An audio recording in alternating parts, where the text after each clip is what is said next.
Hello friends, back again with a whole lot of mail. I've been busy, and I had an idea, because I know opening mail, it's more exciting for me than it is you guys, but I do like to share with you guys the things that I've picked up. But I thought to make it a little interesting, I'd maybe work some giveaways into it. So this Ronald Acuna Jr. Clear Vision Acetate, which I think is pretty sweet, I'm going to give this away. I will put a keyword somewhere in this video that you'll have to listen for, and if you hear it, you know that when you comment, to put that word in your comment, and if you do, then you will be entered in for a giveaway to win this one. So it makes it interesting for people watching. Hi Bridget, we're gonna go through these as quick as we can. My art. Your art. Bridget's already getting in there with some non-sport stuff. Yes.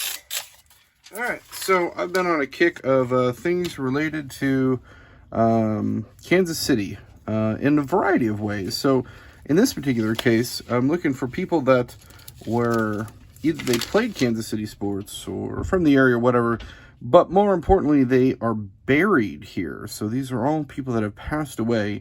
They live in the Kansas City area and are either, like Lawrence, Leavenworth, Topeka, sort of. I'm pretty loose about the term Kansas City area, within driving distance of me. So I recently put out a geocache series that spotlighted, I'm going to leave the Ronald out as sort of a reminder there, spotlighted these people. Several Hall of Famers, including some baseball Hall of Fame, mostly baseball, some football, a Hall of Fame wrestler, Hall of Fame fisherman. Yes, there is a Fisherman's Hall of Fame. And Skip Thomas, this is one of them. He's buried over on the Kansas side. He was known as Dr. Death, one of the Soul Patrol members of the Raiders back in their heyday in the 70s. Got an interesting marker at his grave. It's obviously got a big old Raider symbol on it. Being from Kansas City, I'm mixed feelings about the Raiders, but, Bo Jackson was a Raider, so I can't hate them entirely.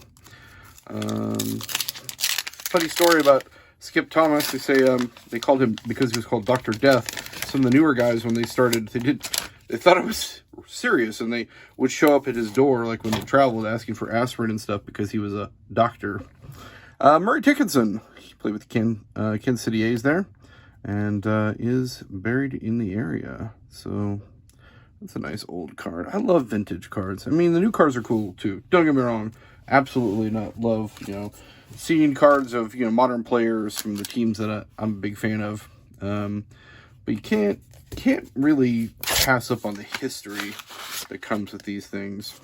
Oh, here you go. Cotton Tierney. Origins of Baseball. That's interesting. These appear to be cutouts in there. Definitely have one of Cotton Tierney's. Interesting character. Oh, Charles Kidd Nichols. Maybe I got two from the same dealer here. See if I can get this open for you guys. But I think he's the one that the only person in history to play in a triple header. That's right, a triple header, and he played all 27 innings. There's another guy that participated in all 3 games, but left the 3rd game early. Yep. Get this out here. Kidd Nichols, look at that. Interesting story about him. Interesting stories about him. When I looked into this, but Cotton Tierney, he's the one that did the triple header, which is pretty cool. But yeah, Kidd Nichols, when he retired, he actually moved to Kansas City and opened up a bowling alley with another Hall of Famer that hopefully will make an appearance here. Luckily, they have been kind with the packaging and it's not been too terribly difficult. Oh, this is, you gotta be careful here. This is an autograph of Jim Lynch, Notre Dame. Jim Lynch is a former Kansas City Chief. He played on the Super Bowl winning team and, Super Bowl 1 where we lost and Super Bowl 4 where we won. So, autograph index card of his.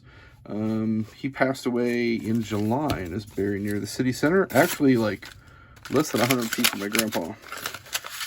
Big old Celtic cross where his is. Okay, how do I get into this? Here we go. Oh, look at that. There he is, Jim Lynch.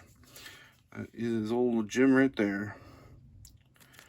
This is cool. And actually, I just won another auction of Jim Lynch. This card, but autographed. So it's kind of the two merge there. We're going to have to start stacking here. Let's put this off to the side. There we go, Jim Lynch. Now, I know a lot of these names you guys probably haven't heard of, even though there are a couple of old-time Hall of Famers. But, you know, I thought about maybe doing a series where, like, you know, because I've been visiting all their graves, I could show you guys the graves and maybe, you know, talk about them. At least the Hall of Famers, I think people would dig. That is all laminated up in there. Let's see if I can get this opened up. There we go. What we got here? Oh, Junius Buck Buchanan. There are two of them here. Looks like there might be two, and they are facing into each other. There we go. Oh, Hall of Fame defensive tackle. Awesome. Yep, he is in Canton. I'll leave them stacked like that because I'm gonna sleeve up them separately there.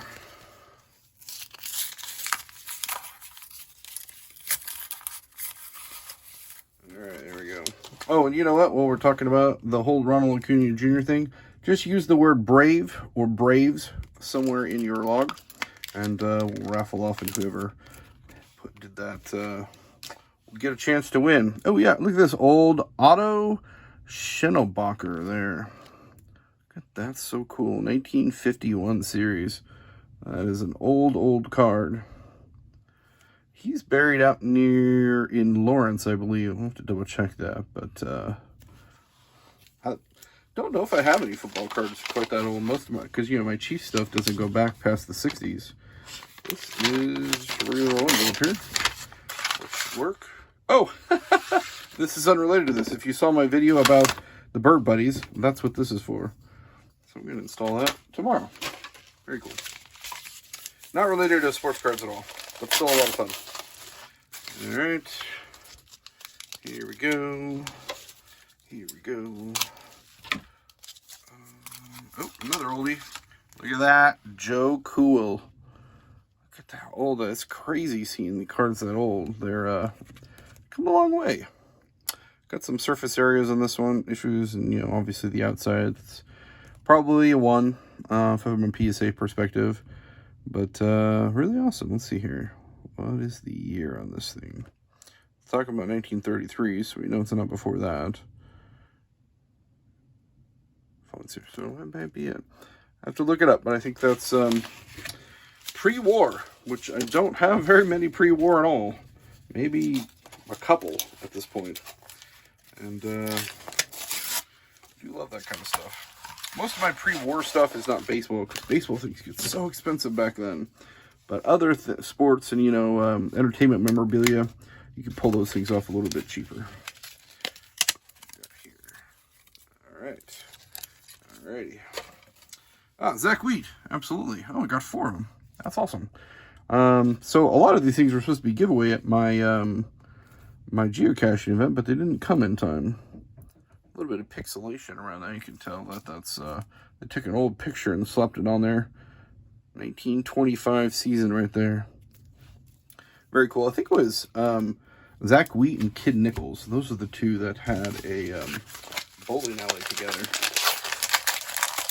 Interesting way to go after baseball.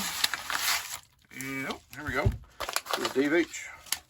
I think this is, I didn't look, is this Mike Post? It is Mike Post. All right, so I'm going to hold on to this one. This is a break I did. I did get some cool stuff, I think, in there.